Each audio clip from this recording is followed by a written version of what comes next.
say goodbye to double faults with these 10 tips. To start off with the serve, you want to be using the continental grip, also known as the hammer grip.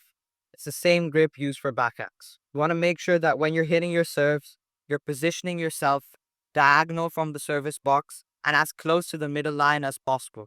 This way, it's going to be easier for you to aim and you're not going to be missing that many balls. Moving on to the serve, you want to first start off with weaponing.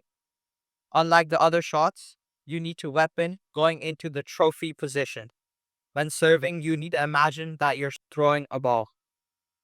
After going into the trophy position, unlike throwing a ball, you want to drop your racket over your head and behind your head. And then finally, you want to release and go up through the ball, ending on your side like this. Along with that, you're going to have to toss the ball up.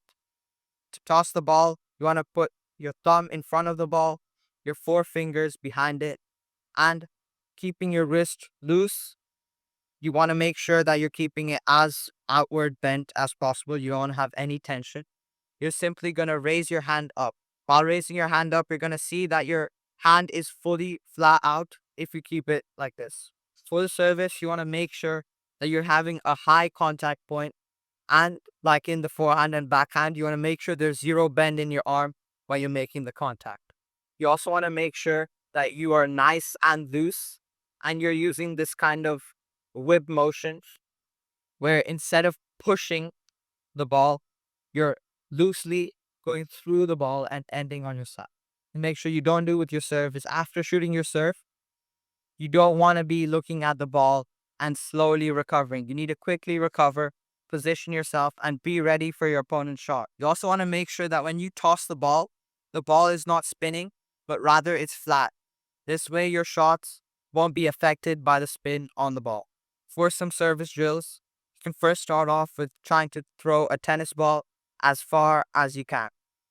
This way, you'll start understanding this whip motion where you're loosely throwing the ball. After that, you want to go on to drills where you don't have the trophy position.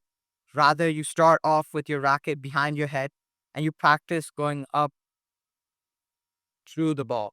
Finally, individually on court, you can go to practicing your full serve, going through the trophy position, dropping your racket behind your head, going through the ball, and then ending on your side.